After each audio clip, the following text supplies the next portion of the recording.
한 버스업체가 지난해 11월부터 벽지 노선의 일부 구간을 결행했지만 운행한 것처럼 속여 보조금을 받은 사실이 드러났습니다. 군산의 대리업체들이 소속 기사들에게 턱없이 높은 수수료를 받고 있습니다. 공정거래위원회가 경고 조치를 내렸지만 달라진 건 없습니다. 6.13 지방선거를 사흘 앞두고 사전투표율이 전북에서 가장 높은 순창에서는 전현직 군수 후보와 민주평화당 후보가 막판까지 총력전을 벌이고 있습니다. 현 군수의 재선 도전 실패로 사실상 무주공산이 된 무주군수 자리를 놓고 백경태 후보와 황인홍 후보가 치열한 맞대결을 펼치고 있습니다. 안녕하십니까. JTV 8시 뉴스입니다. 한 버스업체가 지난해 11월부터 일부 벽지 노선 구간에서 결행을 해 시민들이 큰 불편을 겪고 있습니다. 전라북도는 운행하지 않은 만큼의 보조금을 버스업체에게서 환수하기로 했습니다. 주혜인 기자의 보도입니다. 정읍 시외버스터미널의 버스 운행 시간표입니다. 선운사로 가는 시간대 4개 가운데 3개가 흰 종이로 덮여 있습니다. 7시 10분, 11시, 2시 50분이 아직 없어졌어요. 아까도 10시 50분짜리 끊었는데 갑자기 빠진다고 하니까 근데 그 시초 막 손님이 해가지고 운행 당일에서야 종이 한 장으로 버스 결행을 알리는 건 일수입니다. 지난해 11월부터 6개 벽지 노선 구간에서 버스 운행이 중단됐고 정읍에서 해리로 가는 노선은 아예 결행됐습니다. 하지만 업체 측은 운행한 것처럼 속여 지난해 4분기 1억 1천만 원, 올해 1분기엔 1억 5천만 원의 벽지 노선 보조금을 받았습니다. 어떤 부분에서 보조금이 줄었는가, 그럼 저는 이해를 못하겠습니다. 책임을 갖다가 보조금 따지고 오는데 그거는 변명이라고 생각합니다. 해당 버스업체 측은 결행 사실을 인정하고 있습니다. 벽지 노선 같은 경우에 결행이 됐잖아요. 11월부터. 어떻게 하시대요? 저 알고 계시지 않으세요? 이유를? 알고는 있는데 기자 쓰실 건데 그래서 내가 어떻게 말을 하겠어요. 반년 동안이나 벽지 노선 구간에서 버스 운행이 결행됐지만 전라북도는 지난달에서야 사실을 파악하고 조사에 들어갔습니다. 인정을 해요, 그러면? 그렇죠. 이제 그 관련 증거 자료가 없으니까요. 미운행 결행된 만큼 환수한 그런 조치가 이루어질 거예요. 전라북도는 부정수급한 보조금 액수를 파악해 환수하고 무단 결행한 노선 구간에 대해 과징금을 부과할 계획입니다. JTV 뉴스 주혜인입니다. 군산 지역의 대리업체들이 소속 기사들에게 턱없이 높은 수수료를 받고 있습니다. 심야에 고단하게 일을 해도 이것저것 빼고 나면 실제로 손에 쥐는 건 반토막이 나는데 업체들의 이 같은 횡포를 막을 방법이 없어 기사들의 시름이 깊어지고 있습니다. 나금동 기자가 취재했습니다. 낮에는 식품 공장에서 안전요원으로 일하고 밤에는 대리기사로 뛰는 김길중 씨. 김 씨는 거의 매일처럼 새벽 1시까지 일을 하지만 실제 수입은 7, 80만 원 수준입니다. 시내 구간에서 8천 원을 받으면 업체에 3천 원이나 떼줘야 할 만큼 수수료 부담이 크기 때문입니다. 어려운 동네를 가서 한 코를 딱 잡았는데 그 코를 잡고서 1시간에 정말로 행복하게 되는 수수료를 가지고 내가 1시간에 한 코를 타고 5천 원 번다는 것이 참 자괴감이 좀 들 때가 좀 많이 있어요. 대리기사의 수수료가 높은 지역도 잘해야 25%에서 30% 선인 것을 감안하면 전국 최고 수준이라는 설명입니다. 콜 프로그램 이용료와 보험료도 부담입니다. 한 달에 보통 150만 원가량을 버는 김 씨의 지출 내역을 살펴봤습니다.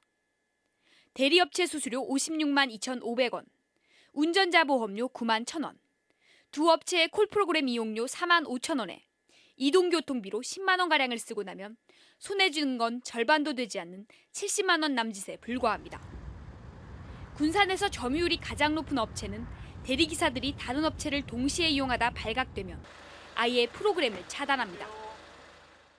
이 프로그램을 같이 봤었어요. 근데 어떻게 알았는지 차단을 시켰더라고요. 왜 차단을 시켰냐 그랬더니 프로그램을 봐서 차단시켰다 그러더라고요. 공정거래위원회가 지난해 대리운전업계의 이 같은 행태에 대해 경고 조치를 내렸지만 지금까지 현장에서 달라진 건 전혀 없습니다. 전북의 대리기사 3천여 명, 전국적으로는 20만 명으로 추산되고 있지만 허술한 규정과 제도를 틈탄 대리업체들의 횡포에 대리기사들이 눈물을 흘리고 있습니다. 1인전 왔습니다. JTB 뉴스 나금동입니다.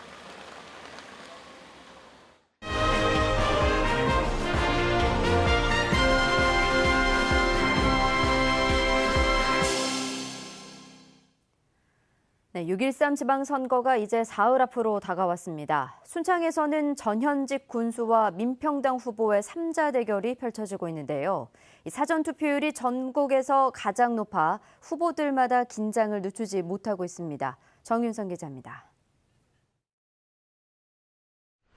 순창군의 사전투표는 전북에서 가장 높은 42%를 기록했습니다. 후보들의 조직력이 영향을 미친 것으로 보입니다. 민주당 황숙주 후보는 끝까지 긴장을 풀지 않고 부동층 흡수에 힘을 쏟고 있습니다.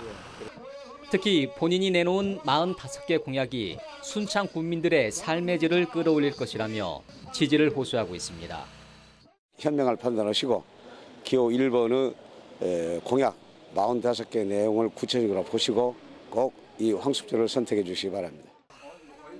민평당 홍승채 후보는 사전투표율이 40%를 넘어선 것은 새 인물에 대한 기대감을 반영한 것이라며 고무돼 있습니다. 홍 후보는 전 현직 군수 출신 후보들의 문제점을 부각시키며 새 인물을 선택해 줄 것을 호소하고 있습니다. 새로운 사람으로 선택해달라는 간곡한 호소의 말씀을 드리면서 제가 마지막 선거 전에 총력을 다하겠습니다. 무소속 강인영 후보는 군수 재임 때 이뤘던 강천상 개발과 스포츠 마케팅 등의 성과를 부각시키고 있습니다.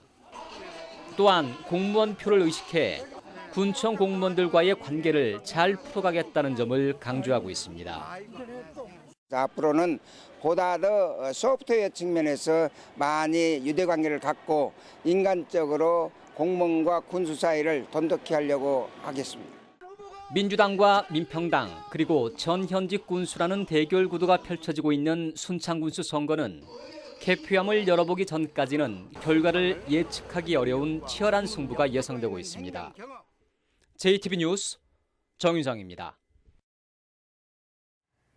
무주군수 선거는 초반부터 더불어민주당 백경태 후보와 무소속 황인홍 후보의 맞대결로 펼쳐지고 있습니다. 현 군수의 재선 도전 실패로 사실상 무주공산이 된 자리를 두고 양보 없는 다툼을 이어가고 있습니다. 보도에 오정현 기자입니다. 더불어민주당 백경태 후보는 현직 군수를 경선에서 꺾고 파란색 깃발을 차지했지만 막상 선거운동이 본격화되자 무소속 돌풍에 고전하는 모양새입니다. 하지만 민심은 결국 여당 후보에게 기울 것이라 자신하고 있습니다.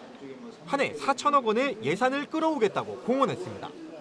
중앙 정치권과의 인맥을 튼튼하게 쌓았기 때문에 문재인 정부와 국회 모든 분들이 도와주고 있어서 무주군의 예산 폭탄을 내게 해주겠다는 약속도 했습니다. 지역 농협조합장 출신으로 기반을 다져온 무소속 황인홍 후보는 여론조사에서 우위를 점하며 표심 다지기에 집중하고 있습니다. 농산물 유통체계를 구축해 돈 버는 농촌을 만들겠다고 약속했습니다. 무주 농산물이 최고 가는 농산물인데 제값을 못 받고 또 무주가 최고 관광지인데 지금 우리가 사람이 오지 않고 그래서 무주를 좀 변모를 시켜야 되지 않느냐. 유권자들은 인구 감소 난제를 풀어줄 후보가 새로운 군수가 되어야 한다고 말합니다. 무주가 인구가 적잖아요. 그래가지고 인구도 많이 늘리려면 타지에서 사람들이 많이 와야지만 늘어나잖아요. 그런 시설이 지금 아직까지는 없어요. 농심을 잘 공략하는 후보에게 표가 갈 것이란 예측도 합니다. 무주는 노인 그리고 농민이 많습니다. 그래서 노인을 위한 정책 그리고 농업인을 위한 정책을 경선에서 현직 군수를 물리친 후보와 농협을 20여 년간 이끈 후보 가운데 누구의 손을 들어줄지 표심 향방에 관심이 모아지고 있습니다. JTB 뉴스 오정현입니다. 군산의 자동차 산업 퇴직자 등의 재기를 도울 고용위기 지원센터가 문을 열었습니다. 임실군이 강연과 함께 섬진강을 둘러보는 프로그램을 운영합니다. 권대성 기자입니다. GM 자동차 공장이 폐쇄된 군산에 고용위기 종합지원센터가 문을 열고 본격적인 운영에 들어갔습니다. 센터는 퇴직자와 구직자의 심리 안정, 취업과 창업, 직업 훈련 등을 돕게 됩니다. 센터에는 전담 직원 30명이 배치됐습니다. 남원에 사는 외국인 이주 여성들이 강정 만들기 체험을 통해 한국 문화를 이해하는 기회를 가졌습니다. 남원시는 570여 이주 여성들의 적응을 위해 경제와 법 같은 교육도 진행하고 있습니다. 앞으로도 결혼 이주 여성이 지역사회에 적응할 수 있도록 지원을 아끼지 않겠습니다. 임실군이 인문학 강연과 함께하는 섬진강 기행을 오는 16일부터 진행합니다. 모두 7차례 진행되는 섬진강 기행에서는 섬진강에 얽힌 역사와 자연, 마을 이야기 등을 들을 수 있습니다. 완주군이 도림미술관 일대에서 열리는 제3회 프로포즈 축제 때 듣고 싶은 노래를 페이스북을 통해 신청받습니다. 신청곡은 오는 16일 축하 공연으로 열리는 JTB 장애라의 행복발전소 공개 방송 때 초대 가수들이 직접 부르게 됩니다. JTB 뉴스 권대성입니다. 6.13 지방선거와 관련해 지금까지 선관위에 적발된 각종 위반 사항이 모두 89건에 이르는 것으로 나타났습니다. 전라북도 선관위에 따르면 기부행위 위반이 23건으로 가장 많고 문자메시지 이용 위반은 17건, 인쇄물 관련 규정 위반은 14건으로 뒤를 이었습니다. 선관위는 선거가 막바지로 들어가 금품살포 등 위반 사항이 더욱 증가할 것으로 예상되면서 감시 활동을 한층 강화하고 있습니다. JTB 전조방송의 전북 교육감 후보 3차 토론회가 내일 오후 6시부터 8시까지 2시간 동안 생방송으로 진행됩니다. 이번 토론회는 지난달 JTB 여론조사 결과 지지도 5%를 넘은 김승환, 서거석, 이미영, 황호진 등 4명의 후보가 참석해 교육 현안을 놓고 열띤 토론을 펼치게 됩니다. 마지막 TV 토론회로 유권자 선택에 도움을 줄 내일 토론회는 페이스북을 통해서도 생중계됩니다. 새만금에서 진행되는 대형 공사에서 지역기업의 참여가 더욱 확대될 것으로 보입니다. 새만금개발청은 새만금 공사 가운데 설계 시공 일괄 입찰 사업에 적용했던 지역기업 우대 기준을 종합심사 낙찰제 사업까지 확대하기로 했다고 밝혔습니다. 새만금개발청은 이번 조치로 16% 수준이던 종합심사 낙찰제 공사의 지역업체 참여율이 25% 이상으로 높아질 것으로 기대했습니다. 전북대병원과 원광대병원, 예수병원이 대장암과 유방암, 폐암, 위암 등 4대 암을 모두 잘 치료하는 1등급 의료기관으로 선정됐습니다. 건강보험심사평가원은 이런 내용이 담긴 결과를 홈페이지와 애플리케이션에 공개했습니다. 건강보험심사평가원은 지난 2016년 한 해 만 18세 이상 4대 암 환자가 치료받은 내용을 분석해 이 같은 평가 결과를 내놨다고 밝혔습니다. 오늘 오후 4시 10분쯤 진안군 북이면의 한 펜션 앞 계곡에서 8살 김모양이 1.5m의 물에 빠져 병원으로 옮겼지만 숨졌습니다.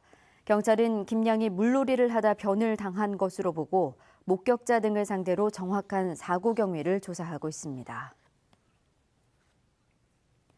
오늘은 대체로 흐린 가운데 더위는 잠시 주춤했습니다. 밤부터 내일 새벽 사이 일부 지역에는 빗방울이 떨어지겠습니다. 비는 잠시 그쳤다가 내일 오후부터 다시 시작돼 밤까지 5에서 20mm 더 내리겠습니다. 한낮 기온은 21도에서 24도로 오늘보다 4도가량 낮아 선선하겠습니다. 비가 그친 뒤 이번 주 내내 맑은 날씨가 이어지겠고 기온은 다시 평년 수준을 회복하면서 더울 것으로 예상됩니다.